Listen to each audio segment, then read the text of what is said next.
Sector मालूम है क्या किसी को?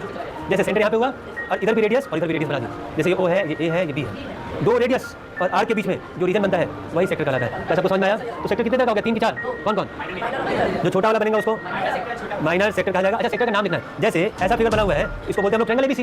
ये भी तो ट्रायंगल शेप में है, लेकिन ट्रायंगल एग्जैक्ट नहीं, क्योंकि नीचे वाला साइड है तो आर्क हो गया। तो इसको लिखने का तरीका होता है ओ ए बी ओ, वापस से जहाँ से स्टार्ट किए थे वहाँ पे खत्म करना होगा। क्या सबको समझ में आ रहा है? एक और चीज़ समझना है, एक और चीज़ समझना है, ये जो सेक्टर बना यहाँ पे कोई ना कोई एंगल तो बनाएगा, उसको हम थीटा बोलते हैं। इसी एंगल को कहा जाता है सेंट्रल एंगल।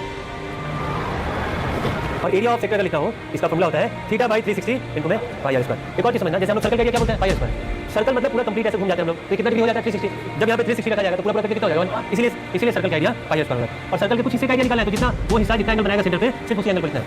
फॉर एग्जाम्पल, अगर यहाँ पे 90 डिग्री हो जाता है तो 90 डिग्री का मतलब सर्कल का चौथाई हो गया 1/4। अगर यहाँ 90 रखा जाएगा तो, और यही अगर सेमी सर्कल हो गया तो वो सेंटर पे कितना एंगल बनाएगा? 180। तो 180 बाई 360 मतलब 1/2। इसलिए हम लोग बोलते हैं सेमी सर्कल का area pi r square by 2 होता है। समझ में रहेगा?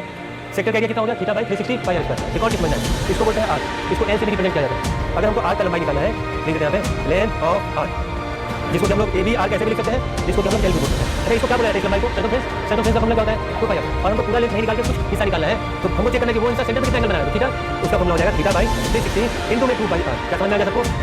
इधर तक आ रहेगा, यहाँ तक हो रहेगा। अच्छा, अब एक और चीज़ समझना, जैसे इसका एरिया निकला वैसे पेरीमीटर निकलेगा। अब ये पहला फॉर्मूला, दूसरा फॉर्मूला, तीसरा फॉर्मूला, पेरीमीटर ऑफ सेक्टर। कौन सा सेक्टर? माइनर। अच्छा बताओ, मेजर सेक्टर का एरिया निकालना तो क्या करेंगे? पूरे सर्कल में से इसको माइनस कर देंगे। Perimeter of sector O A B O बराबर। अच्छा, किसी भी चीज़ का पेरीमीटर कैसे निकालना है? उसके सारे बाहर के लेंथ को जोड़ा जाता है। जैसे इसमें कौन लेंथ है? वो A plus A B R plus O B. क्या समझ में आ रहा है सबको? अच्छा, ओ ए का लेंथ कितना हो गया? आर। ए बी का लेंथ मतलब एल और ओ बी का लेंथ मतलब आर। ये रेडियस ही तो है। अच्छा, इसका मतलब ये हो गया एल प्लस 2 आर। अच्छा, एल तो पहले से निकाला हुआ है, एल का ये वाला फॉर्मूला है, इसका ये वाला फॉर्मूला है। इसको जल्दी से नोट कर ले सबको।